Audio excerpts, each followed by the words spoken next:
Cars need brakes for obvious reasons, and you do not want them to fail. Brake failure can be caused by many things, one of which is the overheating of the brake's disc. This example models the heat generation and dissipation in a disc brake of an ordinary car during panic braking and the following release period. When the driver is pressing down on the brakes, kinetic energy is transformed into thermal energy. If the brake discs overheat, the brake pads cease to function through brake fade, where the material properties of the brake change due to the temperature overload. Braking power starts to fade already at temperatures above 600 Kelvin. This is why it is so important during the design stages to simulate the transient heating and convective cooling to figure out what the minimum interval between a series of brake engagements is. In this application, an 1,800 kilograms car is traveling at 25 meters per second, thus 90 kilometers per hour or about 56 miles per hour, until the driver suddenly panics and brakes for 2 seconds. At that point, the 8 brake pads slow the car down at a rate of 10 meters per square second, assuming the wheels do not skid against the road. Upon braking for 2 seconds, the driver releases the brake, leaving the car traveling at 5 meters per second for 8 seconds without engaging the brakes. The questions to analyze with the model are: how hot do the brake discs and pads get when the brake is engaged? How much do the discs and pads cool down during the rest that follows the braking? Model the brake disc as a 3D solid with shape and dimensions as shown. The disc has a radius of 0.14 m and a thickness of 0.013 m. The table summarizes the thermal properties of the materials used in this application. This model includes heat conduction in the disc and the pad through the transient heat transfer equation. The heat dissipation from the disc and pad surfaces to the surrounding air is described by both convection and radiation.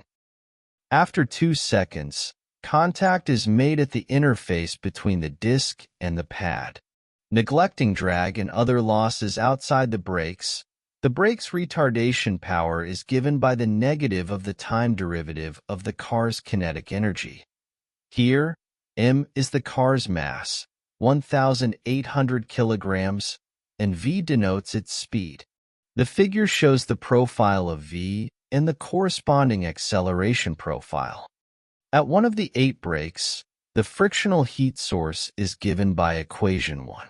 The contact pressure between the disc and the pad is related to the frictional heat source per unit area, PB, according to equation 2, where the friction coefficient is here equal to 0.3.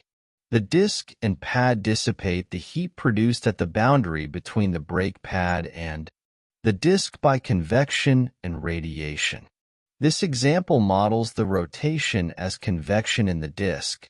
The local disc velocity vector is given by equation 3. At the end of the computation, produced and dissipated heat can be recovered using equation 4. The figure displays the surface temperatures just before the end of the braking. A hot spot is visible at the contact between the brake pad and disc, just at the pad's edge.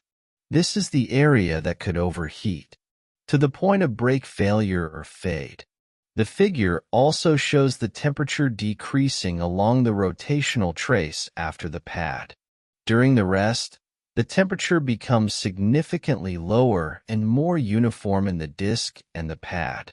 To investigate the position of the hotspot and the time of the temperature maximum, it is helpful to plot temperature versus time along the line from the center to the pad's edge, as shown in Figure A. The result is displayed in Figure B. You can see that the maximum temperature is approximately 430 Kelvin. The hotspot is positioned close to the radially outer edge of the pad. The highest temperature occurs approximately 1 second after engaging the brake. To investigate how much of the generated heat is dissipated to the air, Study the surface integrals of the produced heat and the dissipated heat. These integrals give the total heat. Rate W for heat production, Q_prod, and heat dissipation, Q_dis, as functions of time for the brake disc.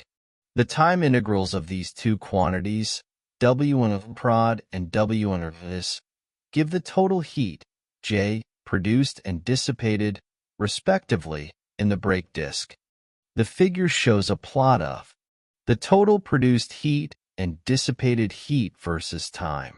8 seconds after the driver has stopped braking, a mere fraction of the produced heat has dissipated. In other words, in order to cool down the system sufficiently, the brake needs to remain disengaged for a lot longer period than these 8 seconds, 100 seconds, in fact. The results of this application can help engineers investigate how much abuse in terms of specific braking sequences a certain brake disc design can tolerate before overheating.